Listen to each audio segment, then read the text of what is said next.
कोलकाता के RG Kar medical college hospital में महिला डॉक्टर के बलात्कार और हत्या के खिलाफ आज रानीगंज के शिशु बागान मोड़ के पास राष्ट्रीय राजमार्ग 60 के किनारे इंडियन मेडिकल एसोसिएशन के रानीगंज प्रदर्शन किया गया और पीड़िता के लिए इंसाफ की मांग की गई। इसके साथ ही कोलकाता में जूनियर डॉक्टरों द्वारा कल रात 8:30 बजे से 24 घंटे का अल्टीमेटम देते हुए जो प्रदर्शन किया जा रहा है उसके समर्थन में भी आवाज बुलंद की गई। यहाँ पर उपस्थित इंडियन मेडिकल एसोसिएशन रानीगंज शाखा और समाज के विभिन्न क्षेत्र के लोगों ने कहा कि अगर पीड़िता को इंसाफ नहीं मिला तो दुर्गा पूजा के बाद और व्यापक पैमाने पर आंदोलन किया जाएगा। इस मौके पर यहाँ ज्वाइंट एक्शन कमेटी के अध्यक्ष गौतम घटक, doctor S K. Bose, Indian medical association Raniganj शाखा की अध्यक्ष डॉक्टर चैताली वासु, सचिव पियाली दास गुप्ता, सुपर्णा गांगुली, टी.के. घोष सहित कई डॉक्टर और विभिन्न संगठनों के प्रतिनिधि उपस्थित थे। আজকে ঘরে ঘরে এরকম অভয়া হচ্ছে, ঘরে ঘরে এরকম অভয়া আছে। গত 7 দিনেই যদি আমরা তাকাই, অন্তত 4-5 জন মা বাবা এই পুজোর প্রাককালে তাদের মেয়েকে হারিয়েছেন ঠিক এই রকম পরিস্থিতিতে। কাজেই এই যুদ্ধটা কিন্তু শুধু ডাক্তার সমাজের নয়, এবং আমরা আন্তরিকভাবে কৃতজ্ঞ যে পুরো বাঙালি সমাজ এই যুদ্ধটাকে নিজেদের যুদ্ধ বলে মেনে নিয়েছে এবং ভেবে নিয়েছে, এবং তারা কিন্তু খুব স্বতঃস্ফূর্তভাবে এই যুদ্ধটাতে অংশ নিচ্ছে। এবার একটা জিনিস বুঝতে হবে, ডাক্তারি প্রফেশনটা বাঁচবে, সময় নষ্ট হবে না, এবং এই যে আমাদের ডাক্তারদের সামনে পেয়ে তাদের যে ক্ষোভটা, সেই ক্ষোভটা তাদের তৈরি হবে না। ক্ষোভটা দেখুন, সেটা নিয়ে আমাদের দুঃখ নেই। আমরা ডাক্তার, আমরা জানি একটা মানুষের প্রাণের দাম কত। একটা মানুষের বাড়ির লোকে যখন অসুস্থ হয়ে পড়ে, তারা যখন কথা বলে, বিশ্বাস করুন সেটাতে আমাদের খারাপ লাগে না।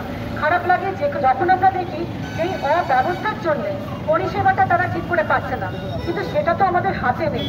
তো সেই জিনিসটাই এখন জুনিয়র ডাক্তাররা তুলে নিয়েছেন নিজেদের হাতে। তারা এই বিশ্বাস করবে না, যারা বাজার করতে এসেছিল পুজোর, তারাও এসে লাইনে বলছেন উই ওয়ান্ট জাস্টিস। এটাই আমাদের জয়। আরেকটা কথা বলে রাখি, আজকে আমাদের রাজ্য সরকার, কেন্দ্রীয় সরকার, যারা সরকারে আছেন, তারা এক আমাদের সুপ্রিম কোর্টের একদিন শুভেচ্ছা সবাইকে জানাই। আমি আমরা স্বাস্থ্যকর্মী, আমরা চাই যে এই যে জিনিসটা ঘটেছে এটার আমরা বিচার চাই। এটা আমরা যে এত বড় করে আমরা স্বাধীন হয়েছি প্রত্যক্ষ যে মহিলা ডাক্তারের মৃত্যু, এটা এত দুঃখজনক একটা ঘটনা। এই ঘটনাটাকে যাতে মানুষ ভুলে না যায়, কেন আমরা দেখেছি আমাদের অভিজ্ঞতায় যে কালের নিয়মে কোনো একটা আন্দোলন মুভমেন্ট হয়, আবার কিন্তু মানুষ ধীরে ধীরে সে ঘটনা থেকে সরে যায় এবং ভুলে যায়।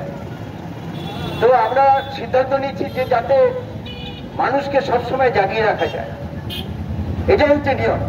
মানুষকে ঘটনাগুলিকে মনে করিয়ে দিতে হবে। দুর্গা পুজোর আসল যে প্রিন্সিপাল এবং তার যে শারদীয়ার যে মেইন কারণ, সেই কারণটা যেন আমরা করতে পারি।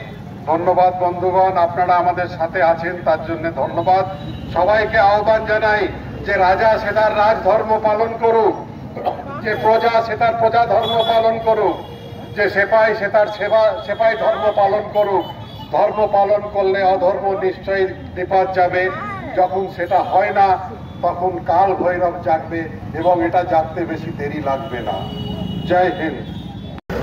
দেখা যাচ্ছে যে সিবিআই এর যে প্রাক্তন প্রধান, তিনি একটি খুব ভালো ভাবে বলেছিলেন, উপেন বিশ্বাস, আপনারা সেই বক্তব্যটা যদি শুনে থাকেন, দেখবেন যে এর পিছনে যে একটা সাধারণ একটা ধর্ষণ করতে গিয়ে মার্ডার হয়ে গেছে সেরকম ব্যাপারটা নয়।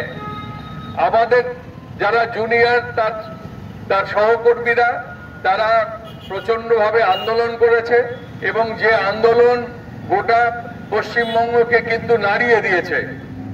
আমরা আপনাদের কাছে খালি একটাই অনুরোধ রাখি, সক্রিয় আছে, কিন্তু কিছু মানুষ তো চাইবেই যে এত বড় আন্দোলনটাকে বিপথে চালিত করছে। তারা, আমার তো মনে হয় এটা একটা তারা ফাঁদ পেতেছে, যে যাতে জুনিয়র ডক্টররা বিভ্রান্ত হয়ে একটা ছোট্ট ছোট্ট ঘটনার মাধ্যমে তাদেরকে বিভ্রান্ত করে তাদের আন্দোলনটাকে থামিয়ে দিতে।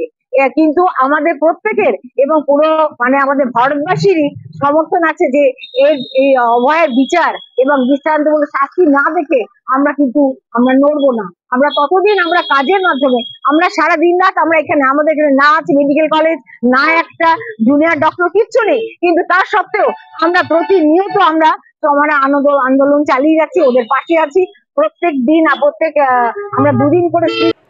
रानीगंज से सम्राट दास की रिपोर्ट, PBTV न्यूज। नियमित अपडेट एवं दुनिया भर की ताज़ा खबरों के लिए हमारे फेसबुक पेज को फॉलो एवं यूट्यूब चैनल को सब्सक्राइब करें।